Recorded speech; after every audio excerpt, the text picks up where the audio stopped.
একটা চমৎকার হাদিস শোনাই। কিয়ামতের দিন আল্লাহ তাআলা মানুষকে ডেকে বলবেন, ইয়া ইবনা আদম মারিদতু ফালাম তাউদনি, আমি অসুস্থ ছিলাম অথচ তুমি আমাকে দেখতে আসো নাই।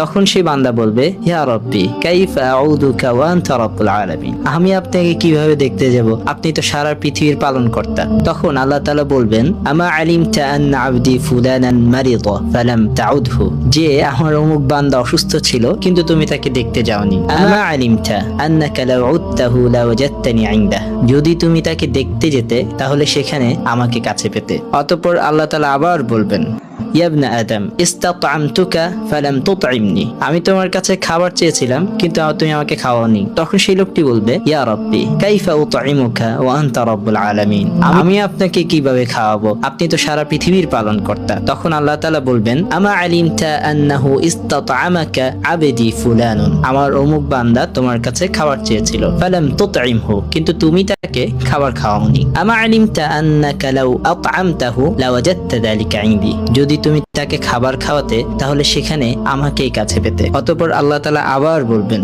ইয়া ইবনা আদম ইসতাসকাইতুক ফালাম তাসকিনি, আমি তোমার কাছে পানি পান করতে চেয়েছিলাম কিন্তু তুমি আমাকে পানিও পান করাওনি। তখন সে লোকটি বলবে, ইয়া রাব্বি কাইফা আসকিকা ওয়া আনতা রাব্বুল আলামিন, আমি আপনাকে কিভাবে পানি পান করাবো, আপনি তো সারা পৃথিবীর পালনকর্তা। তখন আল্লাহ তাআলা বলবেন, ইসতাসকাকা আবদি ফুলান, আমার অমুক বান্দা তোমার কাছে পানি চেয়েছিল, ফালাম তাসকিহ, তুমি তাকে পানি পান করাওনি। আমা আলিমতা আন্নাকা লাউ সাকাইতাহু লাওয়াজাদতা যালিকা ইনদি, যদি তুমি তাকে পানি পান করাতে তাহলে সেখানে আমাকে তুমি কাছে পেতে। চমৎকার না হাদিসটা?